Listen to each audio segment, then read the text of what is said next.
So, they remade Ben-Hur. Why? Hey guys, today I'm going to be talking about the 2016 Ben-Hur remake, the reboot that literally nobody asked for. But we got it anyway. So yeah, if you guys don't know, Ben-Hur was originally a silent film, and then it was remade into a swords and sandals epic back in 1959 with Charlton Heston in the lead role as Judah Ben-Hur.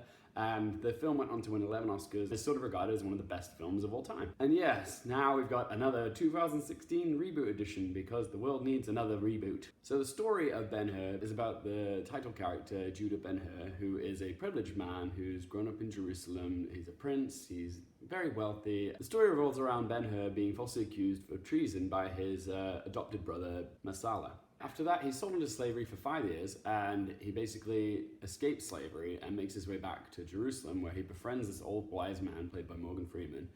And he realizes the only way he's ever going to get any revenge for what happened to him and his family is by taking him on in the arena, battling him in a chariot race. Now, this movie received a lot of hate, like even before the movie even came out. I get why people get upset when they remake classics, like look what happened with Ghostbusters, but I think it was something about the fact that remaking Ben-Hur, a film that won 11 Oscars back in the day, is just like, no, this is sacred territory. You can't go there, you can't reboot this. And yeah, people went into this with such negative prejudice that it sort of forced them to think that this is awful. And I will say this, that this film does not hold a candle to the 1959 version, but it's not the epic disaster catastrophe that, you know, the media is making it out to be. There are some good elements in this that I really did enjoy. The special effects in this are absolutely gorgeous. The chariot race and the ship scene where they're in the middle of this battle were very exhilarating, and like it was very intense to watch. I like that they incorporate the use of POV shots as well. That's something that was new, it was different.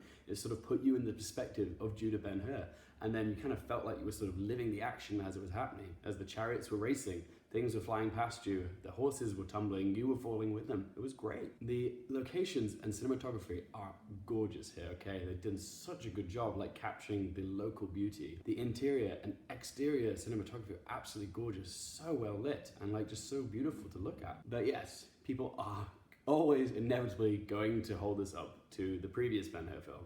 It's unavoidable, really. The things that I had some issues with: Morgan Freeman. Usually I love Morgan Freeman, everything he does, but this was a performance that just felt so phoned in. I felt like the director thought it was a good idea to sort of have Morgan Freeman narrate the first opening bit of dialogue for this movie, just to sort of lure the audience into this false sense of security, because let's face it, whenever we hear Morgan Freeman, we all turn into sort of like, you know, gibbering idiots thinking, oh, it's Morgan Freeman, that voice. He could read me a bedtime story any day. But yeah, this was not a performance that particularly shined for Morgan Freeman. And because it's such a slick, glossy Hollywood reboot, the overall themes of brotherly love, forgiveness, betrayal, they kind of don't hit the target like the original does. It just all feels very soulless. Like it's just trying to make a movie that's a bit more flashy and a bit more vibrant. And yeah, that's where the movie loses points to me, is that it just doesn't have any of the emotional depth that the previous Ben-Hur film had. It's just not there. It just feels really, really empty. And yeah, this is supposed to be a swords and sandals biblical epic. And yeah, one thing where the action wasn't amazing was that it was kind of hard to sort of tell what was going on in the chariot race. Some of the editing there was a bit clunky, it was a bit too rushed together, and like it was hard to tell like which characters were which. So much going on, like just so much fast-paced editing and dust flying everywhere, and it was just really hard to keep up and sort of tell who was who. And the end shot where it's just literally the final race between the two brothers, it was very hard to sort of see who was the actual winner at the end. I was just like, oh, he won. So yeah, I felt a little bit lost watching that scene, but still, it was entertaining. So yeah, in the end, guys, I'll say this. I went in with such low expectations for this film. Like, really, I was just going in thinking, this is going to suck. And because I set the bar so low, I ended up enjoying it so much more than I thought I would. But at the end of the day, I know it's not anywhere near as good as the original. It's just stupid to try and compare the two, because you just know this is never going to be remembered in like a few months' time. People won't give a crap about it. It's visually stunning. It's, for the most, very well acted, if not Morgan Freeman's meh kind of performance. But yeah, at the end of the day, it's just another glossy Hollywood reboot with really no soul to it. So it's just not anything that particularly memorable. So yeah, I'm gonna give this a 5 out of 10 because I actually did enjoy this more than I thought I would. There were some parts about it that I really liked, but in the end, I know it's